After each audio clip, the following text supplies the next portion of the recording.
자, 어제 더불어민주당 신년 인사회라는 행사가 있었습니다. 민주당의 상임 고문, 국회의장을 지낸 문희상 상임 고문이 사자성어를 썼어요.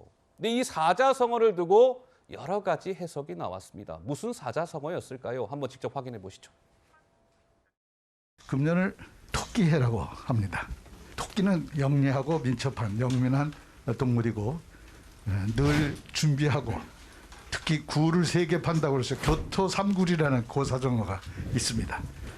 금년 한 해에는 아무쪼록 우리도 영민한 토끼를 닮아서 플랜 2, 플랜 3 대안을 많이 마련하는 그런 해가 되기를 바랍니다. 여러분 벌이 좋으니까 토끼처럼 영민하게 똘똘 뭉쳐 민주당 화이팅 이재명 화이팅.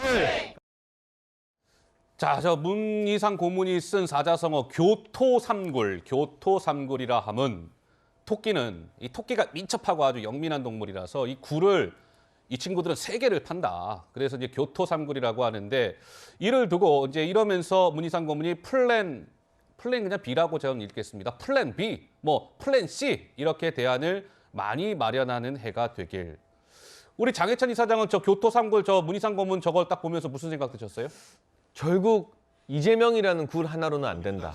또 다른 굴을 파야 된다라는 이야기로 해석할 수밖에 없는 거 아니겠습니까? 아, 그렇습니까? 아주 친절하게 플랜 2, 플랜 3이 필요하다고 말씀해 주신 것도 지금 민주당의 첫 번째 플랜, 첫 번째 굴은 뭐 다름 아닌 이재명 대표인 것이죠. 대선 주자하고 지방선거 선대위원장하고 당대표까지 하고 있으니까요. 그런데 이것만 생각할 것이 아니라 민주당이 영민한 토끼처럼 이재명 대표의 사법 리스크가 현실화되어서 리더십이 붕괴되었을 때를 대비한 제2, 제3의 대안도 마련하는데 노력을 해야 한다라는 말씀을 이재명 대표 바로 옆자리에서 좀 과감하게 하신 것 같고요. 그 이후에 뭐 똘똘 뭉치자 화이팅은 했지만 그건 당에서 준비한 행사인 것 같고 사실 예. 이 이야기는 민주당 진영 또는 진보 진영에서 가장 유명한 방송 진행자인 김어준 씨도 한 적이 있어요. 아, 그래요? 네, 김어준 씨가 플랜 B 준비할 필요가 있다라는 이야기를 했다가 개딸이라고 불리는 강성 팬덤으로부터 막 네, 맞아요. 비판받기도 했던 생각나네요. 게 불과 몇 개월 전의 일이거든요. 예. 그러니까 이재명 대표와 가깝건 또는 가깝지 않건 그걸 떠나서 민주당을 지지하거나 민주당에서 활동하는 정치인, 방송인들이 봤을 때 이재명 대표 한 명만으로 총선부터 다음 대선까지 뚝심 있게 끌고 갈 수 있을까 불안불안하다는 게 솔직한 심리 상태인 것 같고요. 그리고 당연히 야당에서는 다양한 차기 대선 주자들이 나와서 이 경쟁하면서 파이를 키우는 게 일반적입니다. 그런데 아직까지 민주당에서는 이재명 대표 외에 또 다른 카드가 잘 보이지 않고 있고 예. 그나마 나오는 이야기가 미국 가 있는 이낙연 전 대표잖아요. 이낙연 전 대표. 근데 그것도 한번 실패한 리더십이지 않습니까? 그런 차원에서 여러 가지 새로운 대안을 찾기 위해 노력하는 해가 되어야 한다고 문희상 전 의장이 민주당의 원로로서 고언을 하신 것 같습니다. 자, 장 이사장은 저 교토삼굴의 문고문의 저에게는 이재명의 뭔가 위기 상황을 대비하기 위한 플랜 B, 플랜 C를 얘기한 거다. 이런 해석이에요. 혹시 저 교토삼굴을 다르게 혹시 받아들이신 분 계세요? 없으십니까? 저는 교토삼굴이라는 입장, 네. 그 발언 자체가 잘못됐다고 생각합니다. 아, 그러니까 당 대표를 우리 정진석 대표도 비대위원장도 얘기하잖아요. 당원들이 대표를 선출한다. 당원들이 주인이다. 그런데 여기서 누가 무슨 권위로 B, 3, 뭐 B, C를 만들어냅니까? 저는 당대표를 얘기한 것이라 그러면 문희상 전 의장이 굉장히 잘못된 발언을 한 것이고요. 예.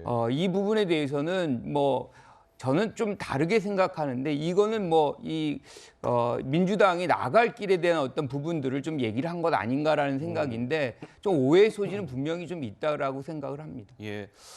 하여튼 문 전 의장도 뭐 그런 얘기를 하긴 했어요. 어느 누구 진영을 특정한 게 아니라 여도 야도 시대의 대전환기를 맞아 대응 전략을 짜야 한다는 취지에서 한 말이다. 내가 이재명을 콕 집어서 한 얘기는 아니다. 뭐 일단 그렇게 얘기를 한 부분도 있더군요.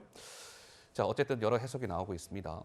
이재명 대표에 대한 정치권의 공세 수위가 점점 올라가고 있습니다. 이 당내에서 공천권을 포기하시오, 탈당하시오 이런 얘기가 나왔는데 오늘 국민의힘 쪽에서는 누가 얘기한 겁니까? 주호영 원내대표는 또 오늘 이런 얘기까지 꺼냈습니다. 한번 들어보시죠. 공천 문제와 관련해서 나는 다 오픈하겠다. 이렇게 선언한다고 만약에 가정을 했을 때 저는 국민들이 굉장히 감동할 것이고 사법 리스크 이런 것을 훨씬 뛰어넘을 수 있을 것이다. 총선을 앞두고 대통령마저도 탈당 요구가 있었잖아요. 윤석열 정부가 저렇게 못하는데도 불구하고 뭐 민주당 지지도는 그 국민의힘 지지도한테 쫓아가지를 못하고 있다. 그 원인이 이재명 대표의 사법 리스크 때문이다라고 만약에 판단이 쓴다면 그런 요구도 충분히 가능해 보이죠.